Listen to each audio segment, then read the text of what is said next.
अगर एक बार सिगरेट की लत पड़ जाए तो उसे छोड़ना आसान नहीं होता।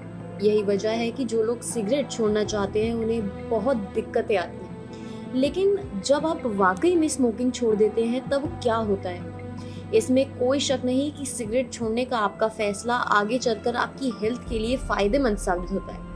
यही नहीं, कैंसर जैसी जानलेवा बीमारी का खतरा भी कम हो जाता है। लेकिन सिगरेट छोड़ने और लत से छुटकारा पाने के दौरान सिर दर्द, घबराहट से जूझना पड़ता है। यही नहीं, मूड स्विंग्स भी होते हैं और कई बार डिप्रेशन तक हो जाता है। नमस्कार। हम आज बात करेंगे धूम्रपान यानी स्मोकिंग के बारे में। धूम्रपान कई प्रकार से हमारे देश में होता है, जैसे सिगरेट पे, बीड़ी स्मोकिंग, हुक्के से या सिगार से। इसके कई नुकसान हैं, जिसमें मुख्यतः ये लंग्स को ज़्यादा इफ़ेक्ट करता है, जिसमें लंग्स में होने वाली कई प्रकार की बीमारियां जैसे कि COPD, lung cancer, chronic bronchitis इत्यादि इसमें शामिल हैं।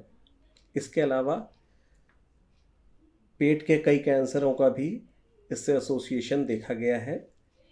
और तो और इसका योगदान हमारे कोरोनरी आर्टरी डिजीज़ यानी कि हृदय की धमनियों में होने वाले रोग में भी पाया गया है, और इससे CAD की संभावना कई गुना बढ़ जाती है।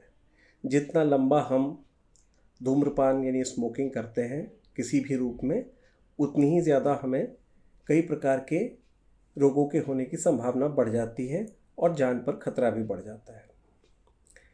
देखा गया है कि प्रायः जो लोग लंबे समय तक स्मोकिंग यानी धूम्रपान करते हैं उनके लिए इसे छोड़ पाना मुश्किल होता है, क्योंकि इसके दो प्रकार के डिपेंडेंस होते हैं, एक साइकोलॉजिकल डिपेंडेंस और एक फिजियोलॉजिकल डिपेंडेंस। यानी एक प्रकार से शरीर आश्रित हो जाता है और कई बार मानसिक रूप से भी हम धूम्रपान छोड़ने के लिए तैयार नहीं हो पाते। इसके लिए अब कई प्रकार की थेरेपी यानी सुविधाएं उपलब्ध हैं, जिसमें कि मनोरोग चिकित्सक, श्वास रोग चिकित्सक और सोशल वर्कर्स, ये सब मिल कर के आपकी स्मोकिंग को छुड़ाने में आपकी मदद कर सकते हैं। इसलिए इस जानलेवा लत से जितनी जल्दी हो सके आप मुक्ति पाएं। धन्यवाद। यहाँ पर हम आपको बता रहे हैं कि सिगरेट छोड़ने के बाद आपका शरीर किस तरह से रिएक्ट करता है। तो बता दें कि सिगरेट छोड़ने के 20 मिनट बाद आपका ब्लड प्रेशर और पल्स रेट नॉर्मल हो जाता है। आपका शरीर का तापमान भी नॉर्मल होने लगता है। 8 घंटे के अंदर आपके शरीर के खून में निकोटीन और कार्बन मोनोऑक्साइड की मात्रा आधी रह जाती है। आपके खून में ऑक्सीजन लेवल भी नॉर्मल होने लगता है। इसी समय आपको सिगरेट पीने की तड़प बहुत ज्यादा होती है। जैसे जैसे आपके शरीर में निकोटीन की मात्रा घटती जाती है, वैसे वैसे आप इसके लिए तड़पने लगते हैं। ऐसे में सिगरेट से अपना ध्यान हटाने के लिए या तो पानी पिए या च्युइंगम को चबा लें। 12 घंटे बाद अब तक आपके शरीर में मौजूदा कार्बन मोनोऑक्साइड नॉर्मल हो जाता है। इससे आपके दिल का तनाव भी कम हो जाता है। दरअसल खून में जब कार्बन मोनोऑक्साइड बढ़ने लगता है, तब शरीर के ऑक्सीजन लेवल को बनाए रखने के लिए दिल को ज्यादा मात्रा में खून पंप करना पड़ता है।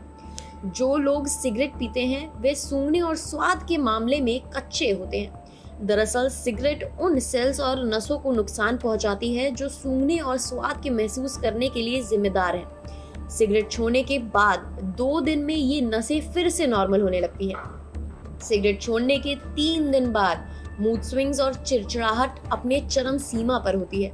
आपका शरीर एडजस्ट करने की कोशिश कर रहा होता है। ऐसे में सिर में तेज दर्द और क्रेविंग होने लगती है। यही वो समय है जब आप फिर से सिगरेट पीने के बारे में सोचने लगते हैं। 2 हफ्ते और 3 महीने में आपका स्टेमिना बढ़ने लगता है। वर्कआउट करने और भागने में आपके फेफड़े आपका ज्यादा साथ देते हैं। आपके शरीर में ब्लड फ्लो बेहतर होने लगता है और हार्ट अटैक का खतरा कम हो जाता है। सिगरेट छोड़ने के 1 साल बाद दिल की बीमारियों का खतरा आधा हो जाता है। सिगरेट छोड़ने के 10 साल बाद फेफड़ों के कैंसर का खतरा उन लोगों की तुलना में आधा हो जाता है जो स्मोकिंग जारी रखते हैं। सिगरेट छोड़ने के 20 साल बाद फेफड़ों की बीमारियां और कैंसर का खतरा उतना ही रहता है जितना उन लोगों का होता है जिन्होंने सिगरेट को कभी हाथ भी नहीं लगाया होता।